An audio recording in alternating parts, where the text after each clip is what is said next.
thought I'd make a tutorial video for you guys in case you had the same problem at home, because I can't seem to find anywhere online that is really helpful for this, so I thought I would make a video so that you could be helped the same way that I wish I could have been helped. Currently I'm at college right now attending USU, which is a pretty great college, and the way I've been getting around is riding this Boosted Board Mini. Great mode of transportation. If you know how to skate, I would totally recommend getting an electric skateboard. Sadly, Boosted is out of business. The company no longer exists, which basically means there's no way to get this thing repaired. You gotta do it yourself, which is why you're here and which is why I'm here. My problem came in when I was riding home from work the other night and I realized that something felt off on my Boosted board. I couldn't understand what was happening, so when I got to the top of the nearest hill, I decided to check it out. I got off my board and realized that one of the wheels no longer had a tread around it.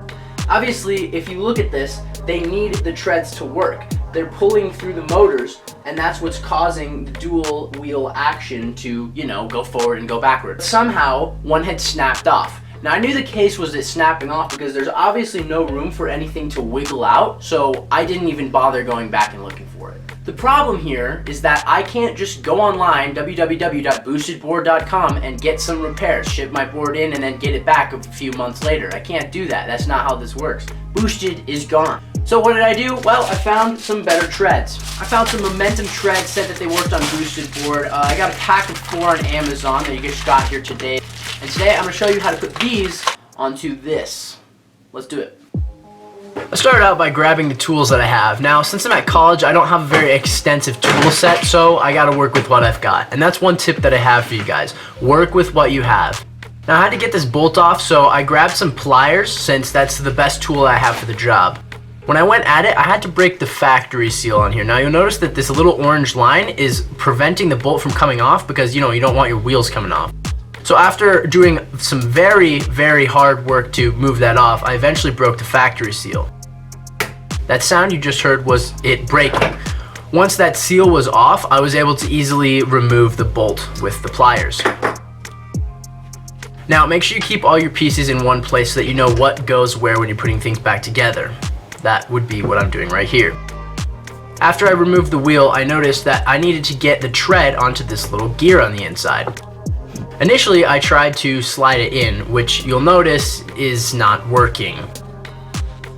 I eventually realized that I needed to take the cap off, so I went back to my tool set and grabbed one of these things. I'm gonna be completely honest with you, I have no idea what this is called, but it comes with a lot of skate repair kits. So I put that in and started removing the cap on the end that covered the gear. This was also a little tricky to pull off, although there were no factory seals. Again, keep all of your bolts and pieces together in the same place so you know where things go back. I used the pliers for the second one because it was very hard to get off. Again, just do what you can. I took the cap off, it was metal, that kind of surprised me. And then I put the tread onto the gear, like this. I eventually realized that it would probably be better to put the tread onto the wheel instead of the gear first. So what I would suggest is put the tread on the wheel, then slide it on as I'm doing right here. That will make things a lot easier for you. I tested out the Boosted board because obviously you want to test and make sure things work. Just make sure that nothing comes apart because I also didn't put the bolts back on yet. After I figured out that things were gonna work, I put the bolts back on. Remember, test before you put things back together, otherwise you're gonna have to take them apart if things don't work. Now, make sure you tighten this very tightly. You don't want this coming off on you. That would really suck.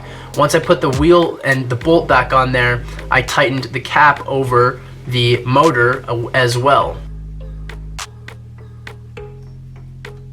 Once everything was very tight, I tested it again to make sure things were still working. And I didn't want anything coming off, so again, make sure things are very tight.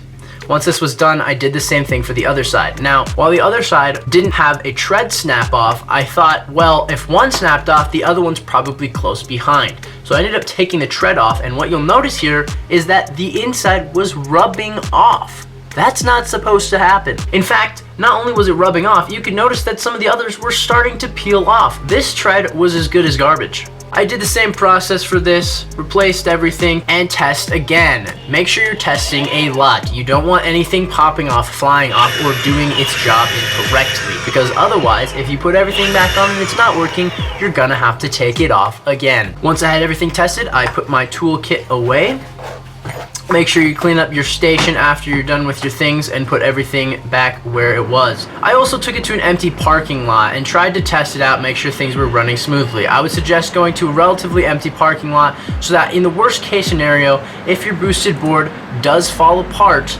you're in a safe area for it to do so.